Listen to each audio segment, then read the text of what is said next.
Okay, now I'm live. I'm going to have to come up with an intro because just popping right in, I'm not used to it anymore. I got spoiled with the Winging It podcast.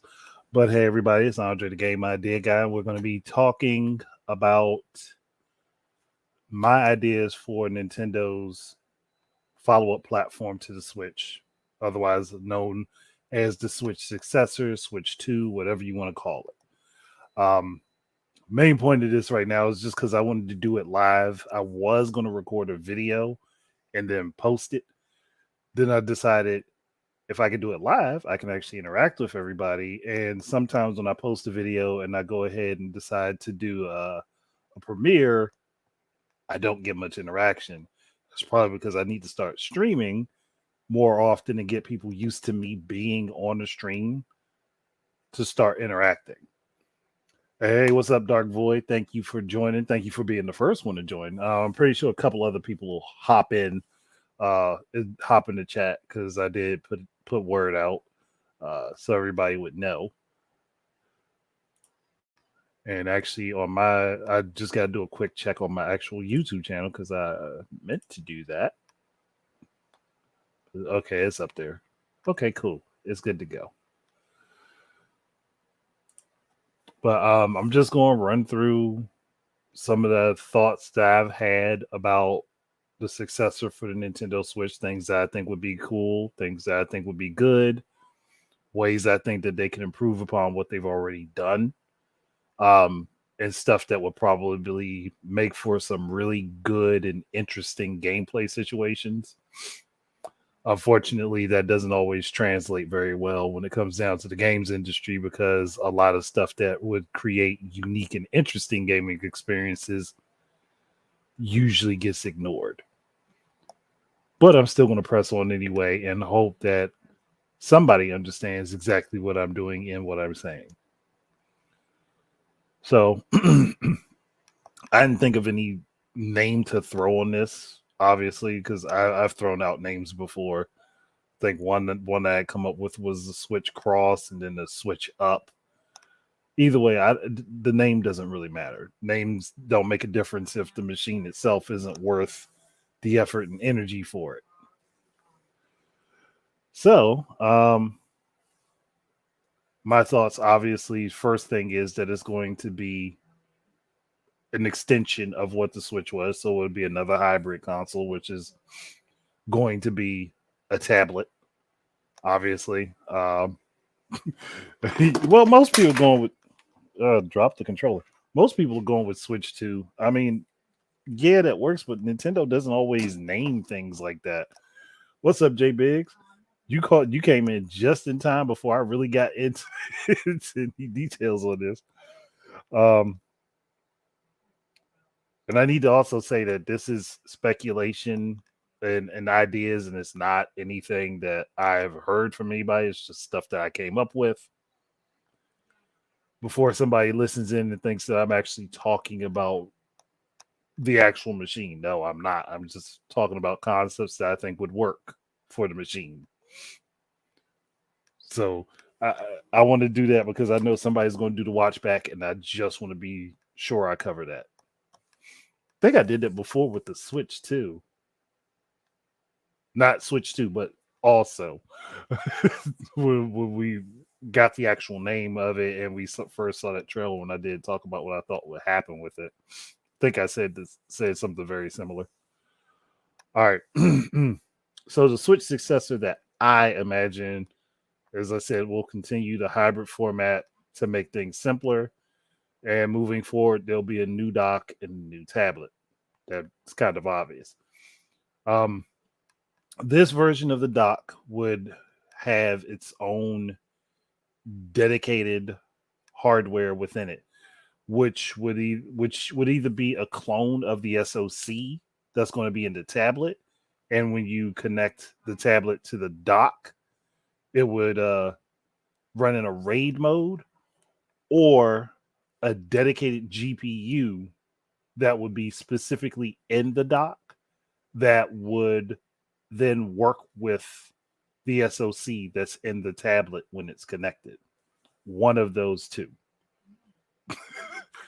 I personally like the name Super Ultra. New Super Ultra Switch 2 Pro U4K Max. Really? We going with the Capcom naming scale now? You forgot also to add in the words remix, turbo, and featuring Dante from Devil May Cry with Knuckles. All right. The tablet will be the same size as the Nintendo Switch physically.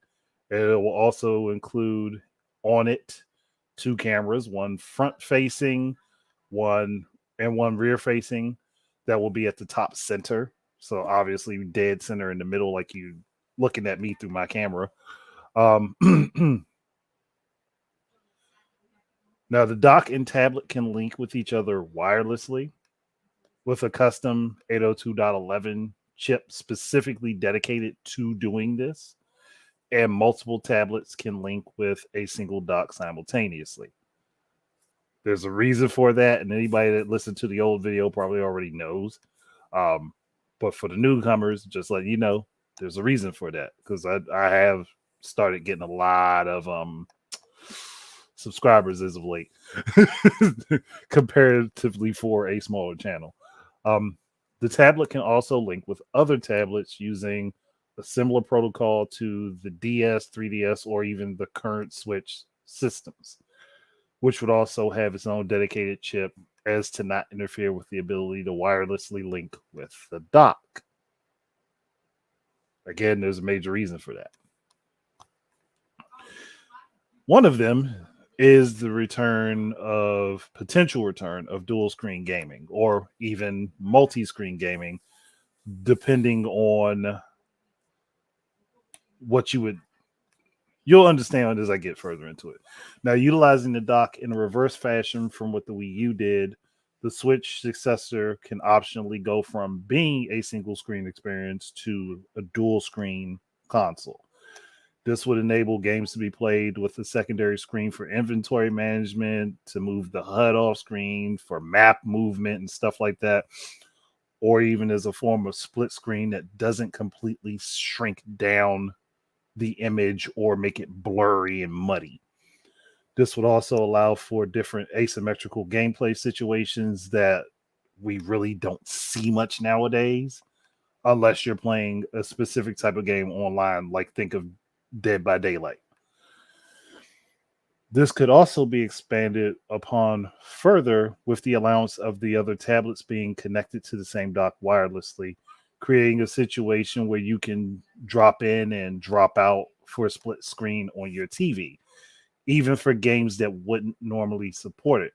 Think like MMOs or even Splatoon, where you can have a bunch of people playing on their television boxed off in different quadrants, which is something that you don't actually get with Splatoon, because if you're playing Splatoon, the multiplayer you get is online multiplayer, but on one screen.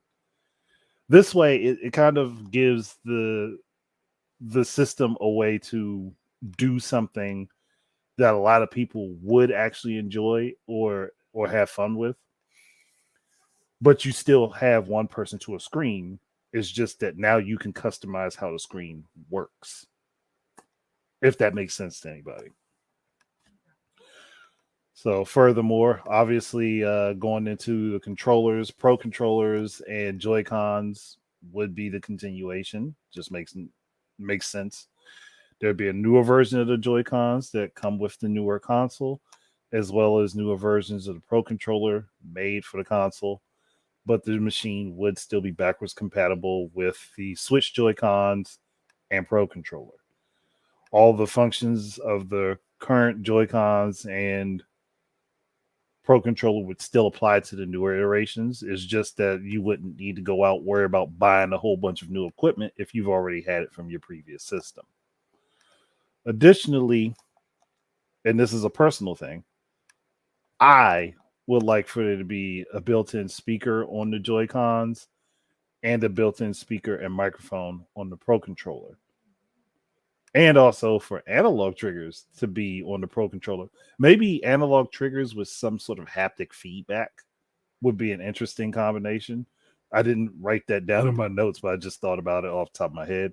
Um, Also, I would like for the backs of the Joy Cons and the Pro controllers to have like either paddles or buttons on there that are for normal gameplay use, not just for use as macros. So, like, you could have the controller and have the buttons be programmable as macro buttons, but also have it so that any game can just use them and you'd have extra buttons for extra functions. Like, your hands are on the controller normally. Where's my Xbox controller? Your hands are on the controller normally anyway, so you have access to back here. So why not just put a couple buttons there? It doesn't make sense to just skip that space and leave it wide open. Now you can make it so that the buttons be ignored, but why not have the option to just have them usable? Is my thought process. Now another thing I would love to see, and I'm dropping stuff, but this is why I keep a lot of stuff handy. I would love to see a version of this to be utilized, like the one that was supposed to come out for the Wii U, where you were supposed to be able to take this, put your Wii remote, and nunchuck in it, and then place your gamepad screen on it to use it for gameplay. Basically, something very similar to that, where you can use the infrared camera portion at the bottom of the right Joy-Con to be able to aim and stuff like that, and have the left Joy-Con be holstered somewhere else on it. He said you still have the one that looks like a Glock. I don't know. I don't know if that's a Nintendo released thing. Might not be, but potentially you could still do something like that. But just thinking about it, if you had a peripheral like the Wii Zapper, it could be used for different hunting games. It could be used for an on rail shooters. It can be like in the specific situation I'd be talking about. It could also be used for augmented reality games that will allow you to use your Switch 2 like a laser tag gun. Like there's a lot of possibilities with this type of technology and stuff that could actually be a lot of fun and cool for a lot of people. And there's a part of me is just sitting like, why hasn't this been done? Why hasn't there been an attempt at this? I would think that Nintendo would want to do something like this, especially they could use it as a way to promote people going to their theme park. Like they could have a whole obstacle course for it in their theme park, but then also have a game that you can use that just equates to laser tag for people to play with each other. And then also, it would be great for like a tower defense type game.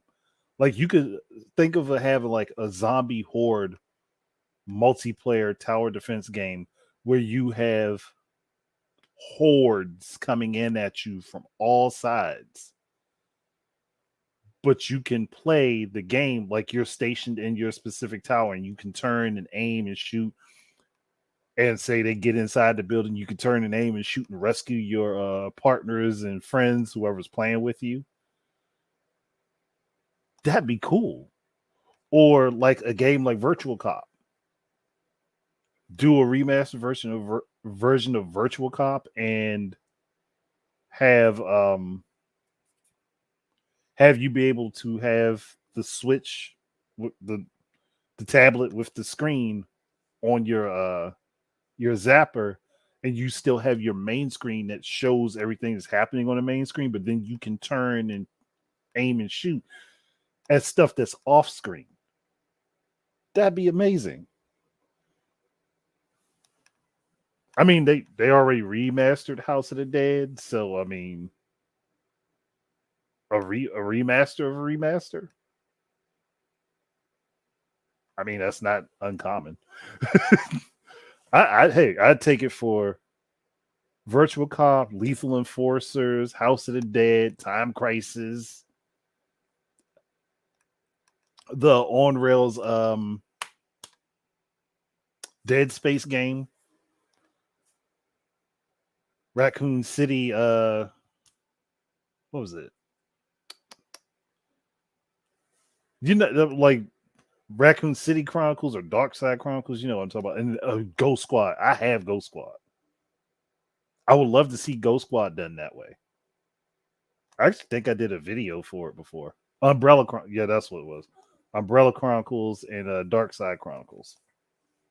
Look, I was having some trouble. Okay, I was having some trouble. But thinking about all of the different ways that could be used, you could have the big screen be your main screen for a map. Like you could run a scenario where you have a Rainbow Six game with this from first person, and you're using your tablet on there as yeah, Ghost Recon. I don't know if that was done on Rails. I have to look that up. But you could have Rainbow Six done that way, where your main screen is the map, and you can see where each other are on that map, but you still use your screen to look around and aim. It'd be cool. There's a lot of applications that one thing alone could have. That's why I'm like, there's so much stuff that's missing from, like, there's a lot of ideas that sit on the cutting room floor, obviously. So somebody's probably thought of something like this. But doing that with the undocked tablet and having, hold up, sorry, throat's drying a little bit. But having that with the undocked tablet and being able to turn around in 360 degrees, look up or down, and utilizing it where you can look into the game world that way, or even utilizing it again as augmented reality, like where you're basically just trying to survive a horde. And I know that there are VR games that are doing that right now. There are literally VR games doing that right now. Like you talk to Jack from Media Grounds or Gaming Grounds. He's played games that are like that with his VR headset. All I'm doing is just transitioning it from the headset down to the little screen, and it's the same thing essentially. So it honestly is a lot of possibilities. But I think I've sat on that a little bit too long. So I'm gonna move on. Backwards compatibility. I really don't have to do a whole lot of talking about backwards compatibility because Nintendo already said back in 2017 that this is going to be the account system going forward. You're going to be able to take your stuff with you from this platform to the next.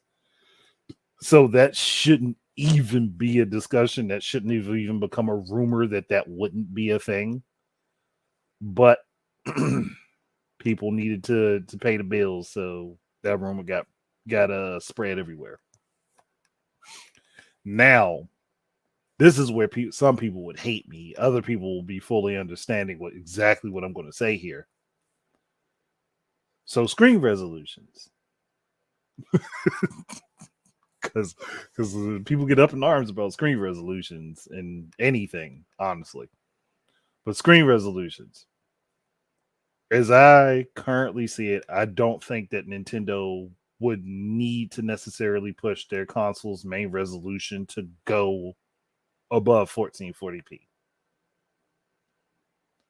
when docked. Jay Biggs, you sounded like Jay from the Winging It podcast now. I think he been rubbing off on you, man. Talking about some 16K on the box, even. See, that's the one thing I like about Nintendo. They don't put that on the box. They don't put that type of stuff on the box. It's like, hey, here's the console, here's some games, go have at it. But I don't think they need to push it past 1440p when it's docked. And not above 1080p while it's handheld. Honestly, 720p is not bad. It's just depending on the pixel density of the screen. but 720p is really not going to be a bad. See, Dark Void, you jumping the gun, man. I'm gonna get to that. And I have actually a special way that can be used.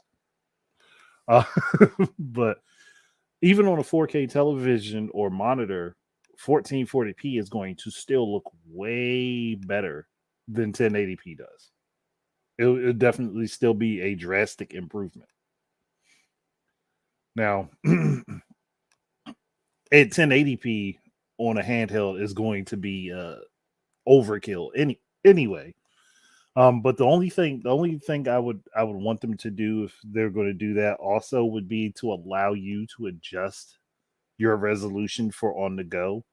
So if you can play up to 1440p docked, you can choose the option to have it at that, or for when it's undocked, you can choose to have it at 1080p to 720p. Because some people probably won't care to have it at 1080p, and they'll just drop it down to 720 to save a little bit of extra battery life. So I think that's a reasonable concession to make. And yeah, the thing that you mentioned, DLSS. So following up the whole resolution discussion, I do want to see DLSS on the Switch Successor.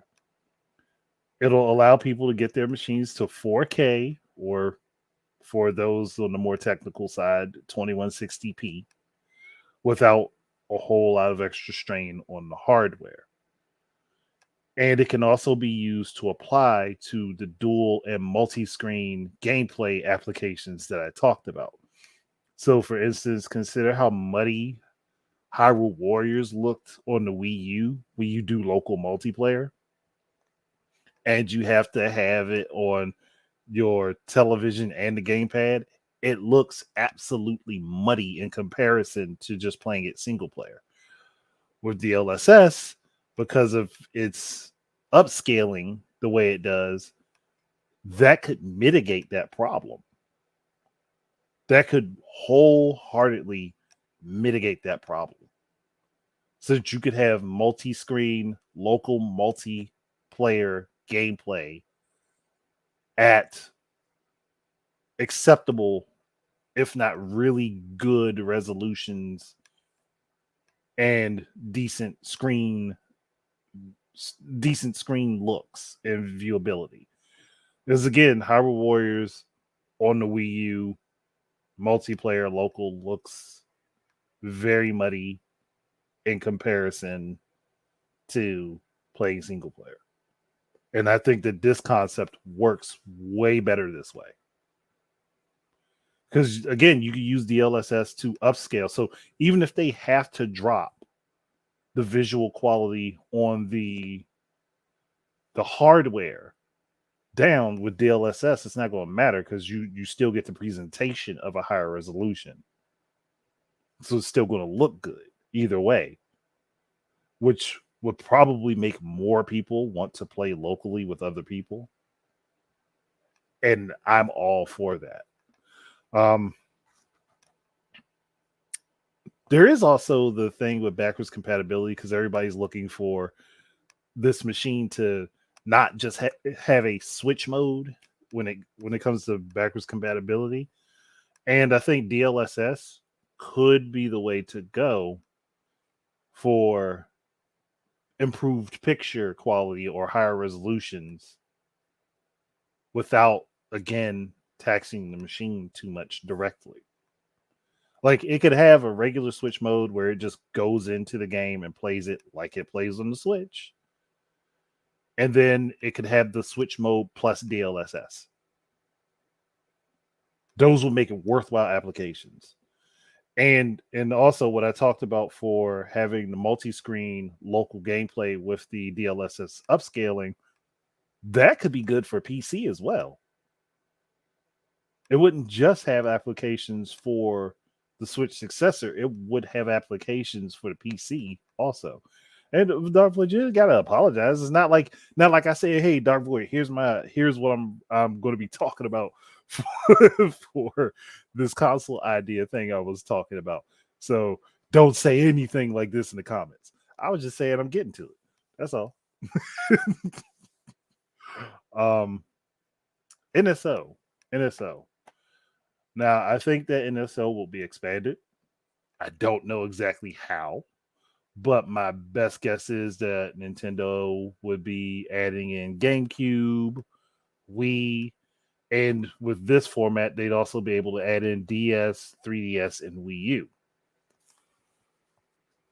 And if the right deals are set in place, they could even hit up some third party consoles or reach out to people that are in charge of third party consoles or that have the licensure for third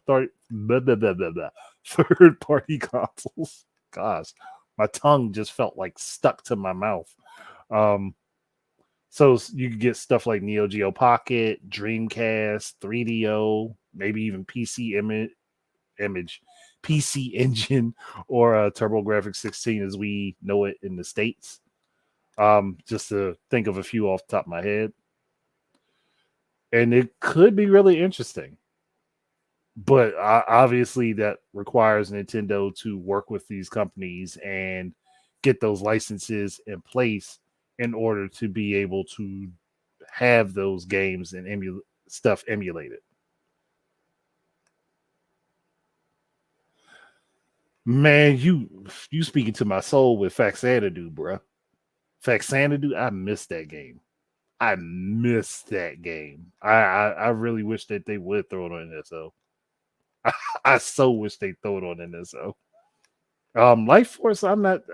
If you got Gradius, because they're basically in the same. They're part of the same series anyway. So if you got Gradius, Life Force ain't really lost. Um, but OG Super Mario Land, they should put that on there. They should definitely put that on there. And even Super Mario Brothers Deluxe, that'd be cool to put on there too. All right, so internal storage. Now, I could honestly see Nintendo going for an M SATA or SATA style of SSD because they are tiny. They're really small. Um, and they're definitely good for internal storage.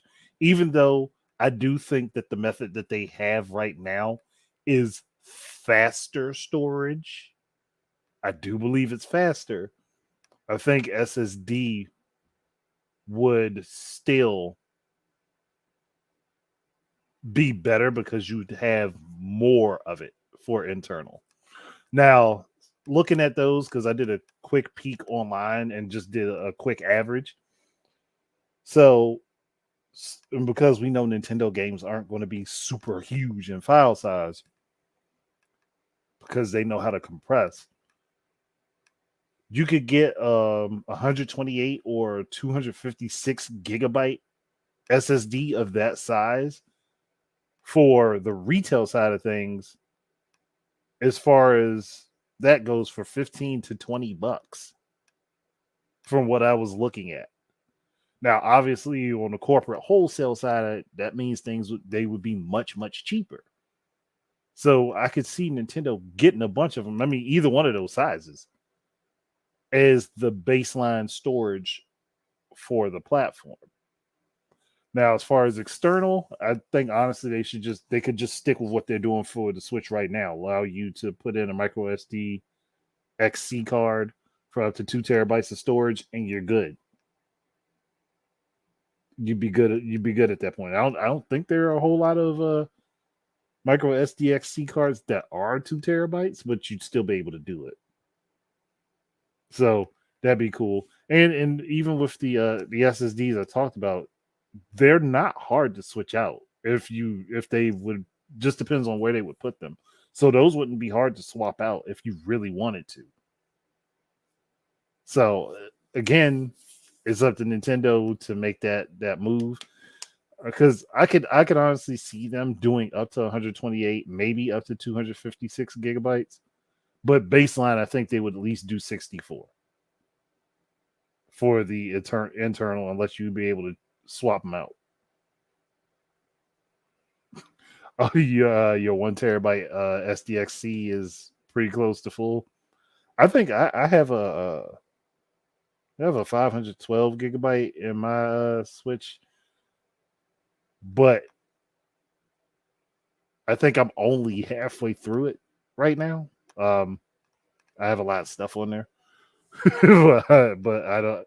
But it's because when it comes down to Nintendo stuff or stuff on the Switch itself in general, because the file size is so much smaller, you're not eating that space up so fast, unless you just have that much stuff. All right.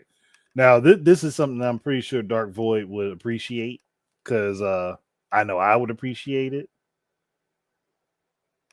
I mean, you still have a whole SD card worth of space left for other people. You still have a whole SD card worth of space left.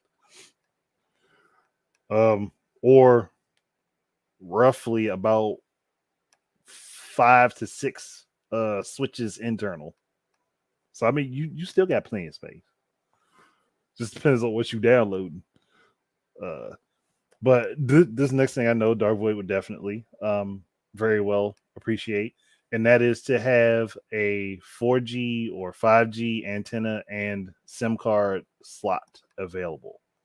I know that I am among the very, very small number of people that thinks that that should be an available option because a lot of people are like, well, we already have our phones with us. We could just go ahead and open a hotspot.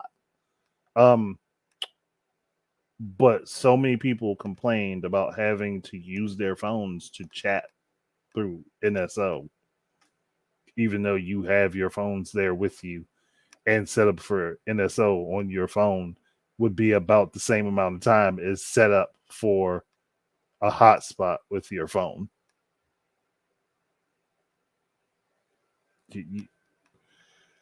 I'm not letting that one slide. I'm not letting that one slide for people.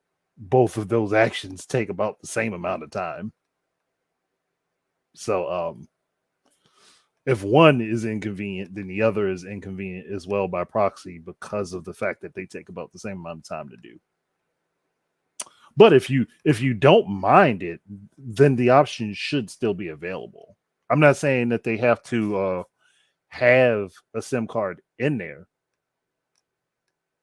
but just have the option. Oh no, yeah, there'll definitely be people that have issue paying for the data, but this isn't for those people. This is for the people who don't mind and just want to be able to use it. Like they don't want to have to go ahead, whip out their phone and throw on their hotspot in order to use their phone as a internet proxy for their console. They just want to go ahead, whip out the console, go ahead, play online a few rounds, and get back to business.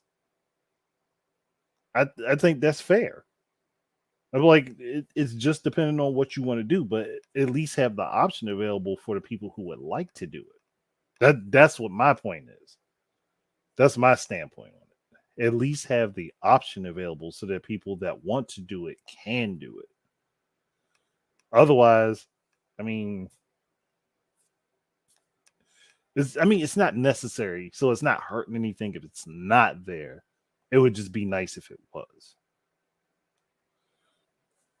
Now, the next thing, and one of the last that I wrote anything about as far as my notes are concerned is price. Now, just with the stuff I talked about, I know this would not be a $300 console. I know it would not be a $300 console because it would be packed full of stuff, especially if it's going to have better hardware also. So I think with everything I talked about doing, and there are a few ways the prices can be broke down, but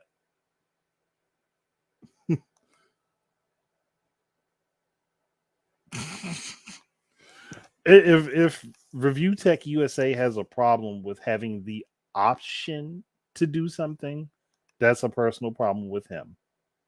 I don't care about his opinion. um, but getting back to the price, so I think Nintendo could get away could, depending on what parts they use, obviously, they could get away with this being $499.99 at launch. 500 bones. With the ability to purchase the tablet alone for 300 or the dock alone for 250. Unless they decided to go ahead and pull the Wii U strat and just go ahead and sell the whole thing together, complete, for 400, and then just make money off of the first game sale. It would be a Sony pricing model if it was set up to screw people. Sony's pricing model is set up to screw people. This is just thinking about all the stuff that I'm talking about being in it, and that stuff actually costs money to put together. This would not be a cheap piece of equipment to develop. But yeah, if they went with the Wii U strategy and just sold the console, the whole thing, for 400 or 399.99, which would probably have them at a net loss if it's just the console being purchased. But if it's the console being purchased and then a game is purchased, they'd be making money already. So, and I could see them do that because it wouldn't be too big of a hit, and it probably wouldn't affect their. Honestly, at best, they probably have a operational loss again, like the Wii U did for the first year. But that also depends on when they would launch it. Now, if they launched it March next year with all of this, they are not going to have an operational loss for a year. I would not expect them to. But I think that would be the sweet spot. It would either be 400 if they're willing to take a small loss, because I think that they could do it because they know how to budget, or if they're not willing to take any loss, then it's going to be 500. But they may be willing to take a small loss on the hardware at least the first year. A small one. They definitely aren't going to take a massive one like Sony and Microsoft have done. That would just be ridiculous. They're not going to do that. They're not going to be like, oh, yeah, we're losing $100 on every console. They're not doing that. Now, at this point, I was thinking of asking if anyone listening, and thank you for all the people that are watching. I know people are watching on different platforms.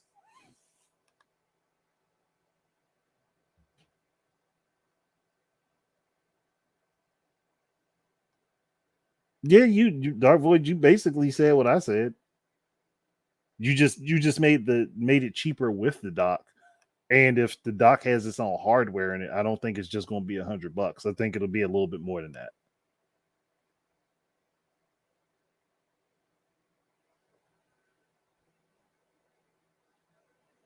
that. That's what I'm talking about. In my version of things, it does have supplemental computer power through either having a clone of the SoC that's in the Switch or the tablet, or by having a dedicated GPU in the dock. So that would add to the cost of the dock, and it wouldn't be avoidable. It wouldn't be avoidable if they were going to sell it separately. That's the thing that you got to be careful of. It wouldn't be avoidable selling it separately. I mean, the current Switch dock, or docks because of the OLED version, it changes things. Yeah, hey, it's Paz. Yeah, I'm having a good Thursday. You probably going to want to listen back to everything I talked about. But the topic is right there. It's right there on the screen.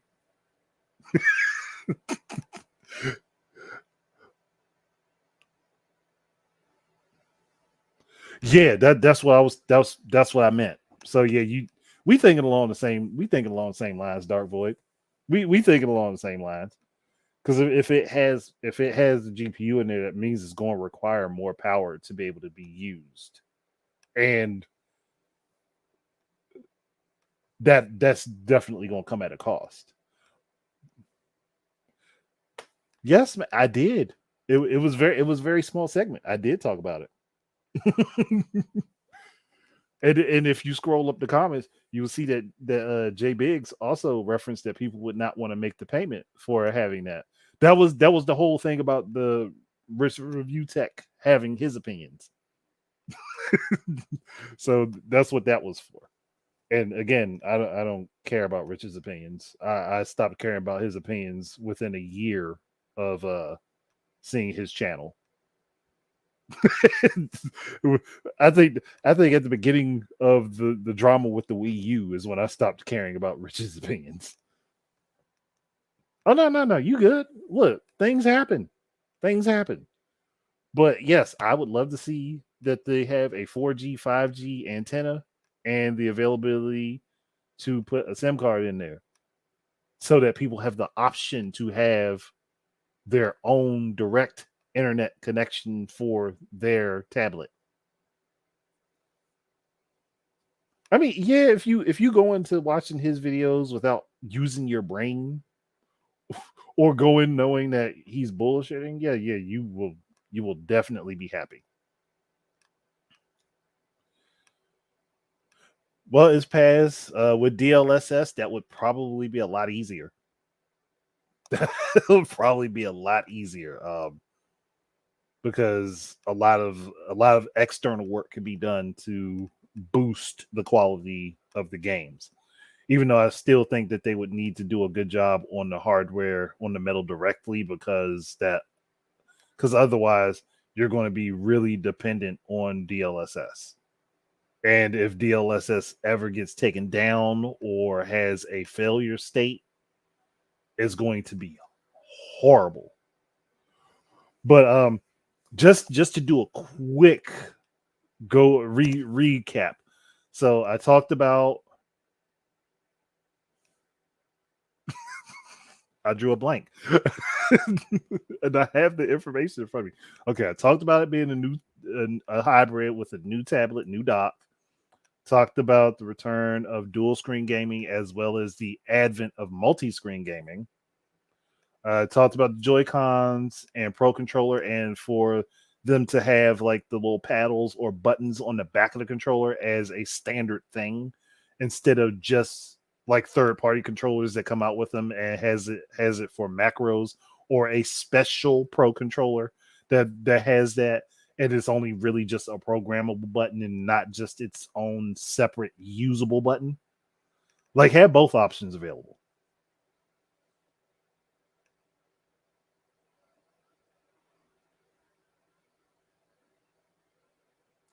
Yeah, that's because a lot of stuff now is drag and drop as far as GPUs and stuff. Yeah, and I said analog triggers. I said analog triggers with like haptic feedback in the triggers, which would be cool as all hell. And I wish Nintendo would bring back analog triggers because the digital triggers ain't working for everybody. At least on the Pro controllers. Now, the Joy Cons, I can understand not having analog triggers. But on the Pro controllers, please bring back analog triggers. Please. Please bring them back. I also talked about having a Zapper peripheral that would be able to, one, be used individually. I don't think I said that, but it should be able to be used individually with the Switch docked and just aiming at the screen, but also with the Switch 2 or Successor undocked on it, so you could use it as a reticle for different types of gameplay situations. Backwards compatibility, because that's already something that we already know is going to happen. I talked about screen resolutions. As time and technology progressed, some people got a little comfortable without checking their they got a little comfortable without checking their code. That's why we got so many games that are bloated as all hell.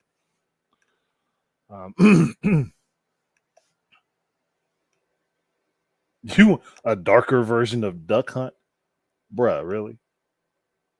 A darker version? How dark we try to get? Like, come on. How dark we try and get, man?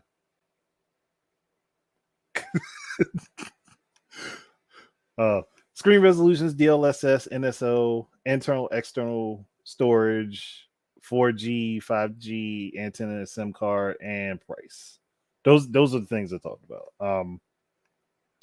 There was something else I wanted to talk about, but I couldn't remember to include it, which is annoying as all hell to me because there was something I originally wanted to end on besides this.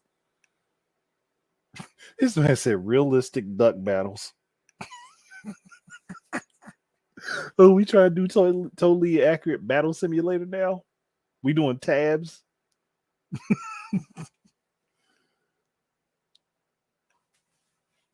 Well, then that wouldn't be Duck Hunt, man. That would not be Duck Hunt. And I don't know if Nintendo themselves would sign off on that. They would not sign off on that for themselves. Now for another company, they definitely sign off on it for. But for themselves, oh no. Mm-mm. They'd be like, nah, we good. We don't need to be duck murderers. we don't need to be that. Um oh man. Try to check the chat, make sure there's nothing. Now, if anybody was like watching on Twitch or Twitter, you can comment. I will see it. I know everybody's watching on the YouTube side of things, and I do appreciate it. Thank you very much. Um, but this was also done as a test because I am planning to bring back the game idea foundry talk, where I talk about game ideas that I've had with other people. So you're not just hearing my thoughts on it, but you're hearing other people's thoughts on my ideas.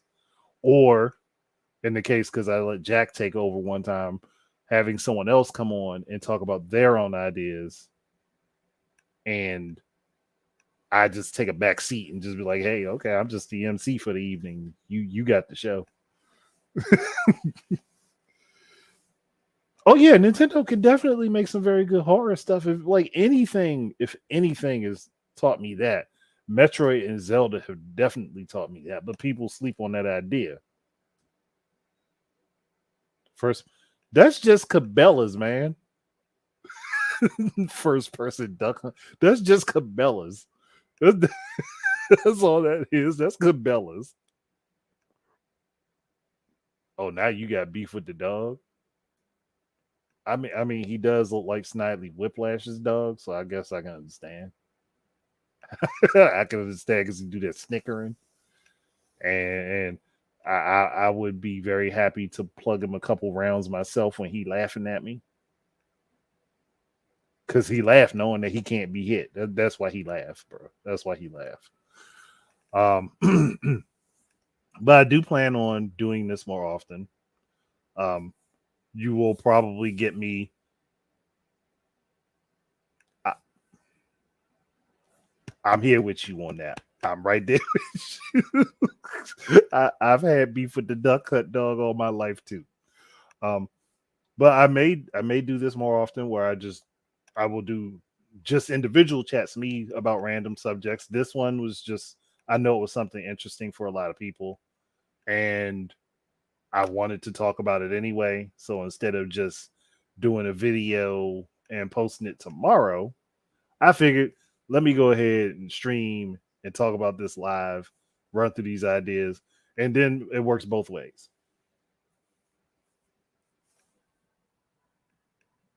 Oh yeah, yeah. Again, they do, but even outside of Metroid and Zelda, you look at Pikmin. Pikmin is a horror story if you really truly look at it. Hell, Splatoon has horror elements that people don't even pay attention to, and I'm not talking about the salmon run mode. I'm talking about the fact that the world basically flooded and everyone died, but they're bloopers from Super Mario. People don't take that in the context. It's just because it looks bright and colorful. They don't think about it. There's far more context to these things than people actually pick up on. Getting back into what I was saying, I want to do Game Idea Foundry Talk, and I'm probably going to be doing it on Thursdays at 8 o'clock every other week, because it does seem like this is a good time for me to be on where people can come and listen to the discussion and jump in. So I think this would be a good time frame for me to do it. Probably like between starting like 8 and 8:15, be on for an hour, hour and a half, talking about whatever the subject matter is for that particular episode. And then I can plan for 2 weeks to come around to do the next one. And then in the weeks in between, I could do random subject discussions like this or premieres for the Cross Zone, which are the crossover series that I really want to get back into doing, because once I got on that train, I wanted to keep going, but I had to stop once my hard drive died on me the last time, and I haven't picked up the momentum to get back into it. But the second I do, oh yeah, we're going to be alternating Cross Zone and Game Idea Foundry Talk.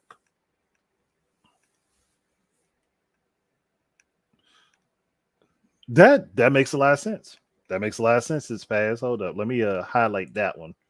That makes a good amount of sense. That Pikmin is a mix of ecological survival and war. And again, it is very good.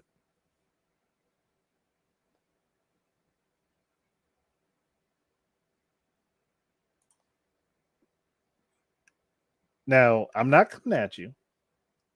Obviously, I know where this question comes from. So before you go, I have to ask about the dark horse in the room. Do you think Nintendo's going to release this system as digital only? Nope. Be a waste of money. If what's this? If they can release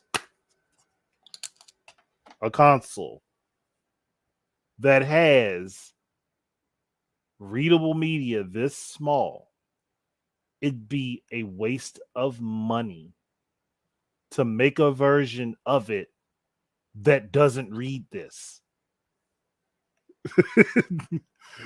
No, I understood what you meant. That's why I said a version of it that doesn't read this, it'd be pointless.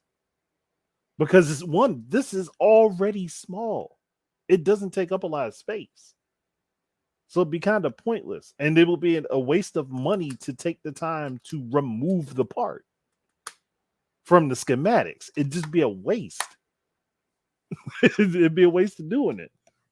And then on top of that, that also limits your customer base from being able to pick what they want to do with their consoles. Yeah, digital only consoles are nice in theory, but it really limits you from being able to get a multitude of different things. Like, say, a physical game goes on sale in a situation that a digital one doesn't. You don't have the option to take advantage of that sale. You don't have the option to take advantage of it. You're just stuck with whatever's in the digital market at that point. That's one of the things that I don't like about the Xbox Series S or the digital only PS5, because it removes your options to be able to choose. And I know personally for me, I would never pick a digital only platform unless it was PC. And with PC, I already know what I'm getting. I'm not going to get a home console that does the exact same thing as PC like that. Just that's a personal thing. And actually, let me clear that off. Yeah, I'm just figuring that they'll just stick with what they're doing. They may change how the cartridges interact and how they work, but they're likely just to stick with the same thing. It I just don't see it working out the best to do it that way. And Nintendo's been a very smart company. They've been around for well over a century. And there's reason to that. So no, yeah, with PC you don't have a choice nowadays, but lest we forget,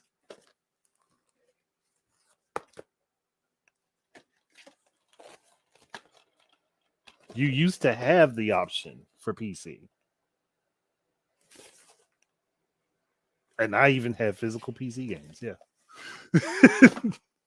You used to have the option. Now it's not. But hmm.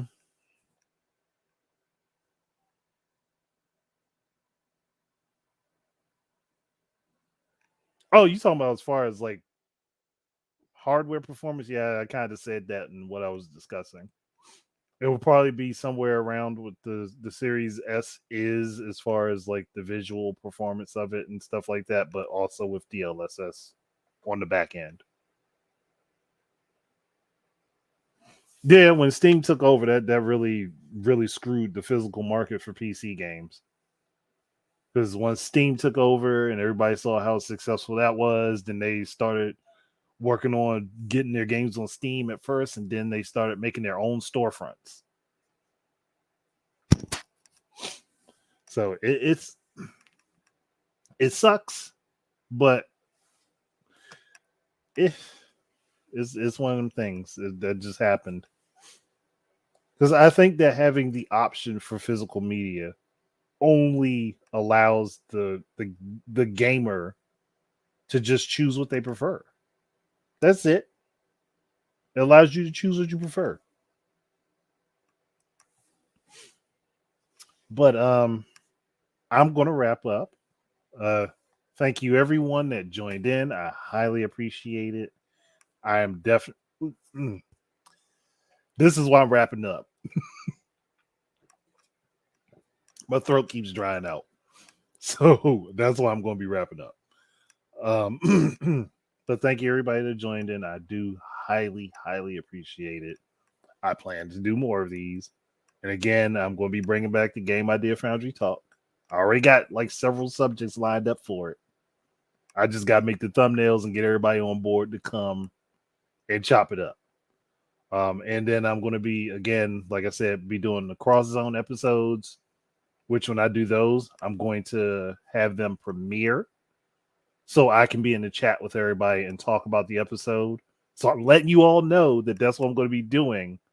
So if you have open space on a Thursday night, and once I get those going, come join in. You can watch. Yeah, I know, Nep. But please watch the playback. I think you'll some of the stuff that you're going to say is probably stuff I already said and talked about. So just watch the playback and hey, make comments afterward. Like you know, I'm a friendly person most of the time, unless you come at me sideways. uh But that's it. Thank you guys very much for listening and keep your eyes and ears out for more stuff from me. And until the next time, please enjoy your games, everybody, and peace out.